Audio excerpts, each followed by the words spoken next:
और ये चीज उसके लिए एक अलर्ट था कि अब उसे अपना काम बहुत ही ज्यादा सोच समझकर और सावधानी के साथ करना होगा। इसी वजह से अब वो पहले की तरह हर रोज हिंदुस्तान के पास सिग्नल नहीं भेजता था। कभी कभी 10 दिन का गैप देता तो कभी फ्रीक्वेंसी बदल देता।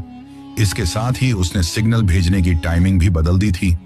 पहले वो घर वालों के सो जाने के बाद रात के 12 बजे के आसपास सिग्नल भेजता था, लेकिन अब वो सुबह के 4 बजे के वक्त सिग्नल भेजने लगा था।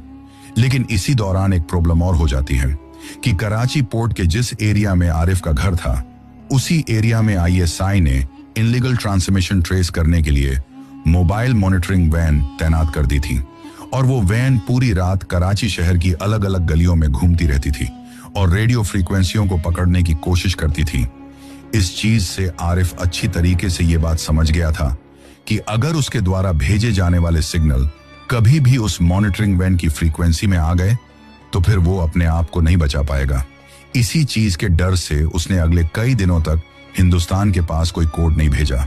लेकिन इधर दिल्ली में बैठे हुए रो के अधिकारियों को तो इंफॉर्मेशन चाहिए थी, खासकर कराची पोर्ट पर पाकिस्तान नेवी की होने वाली एक्टिविटीज की। लेकिन वो कहते हैं ना कि कई बार जल्दबाजी ही सबसे बड़ी गलती साबित होती है। सरहद के उस पार बैठा हुआ आरिफ सिग्नल ना भेजकर बिल्कुल सही कर रहा था, लेकिन सरहद के इस बार बैठे हुए लोगों से एक बहुत बड़ी गलती हो गई। दरअसल जब कई दिनों तक आरिफ ने कोई सिग्नल नहीं भेजा तो रो के द्वारा उसके पास अपना एक दूसरा एजेंट भेजा जाता है, जो उसे जाकर बताता है कि तुम्हारे द्वारा सिग्नल ना भेजने से पूरा काम रुका हुआ है। इसी वजह से दिल्ली से तुम्हारे लिए ये ऑर्डर है कि किसी भी हालत में तुम सिग्नल भेजते रहो। इसी वजह से आरिफ एक बार फिर से रिस्क लेता है और पहले की तरह ही हर 2-4 दिन से ट्रांसमीटर के जरिए कोड के रूप में दिल्ली तक डिटेल्स भेजता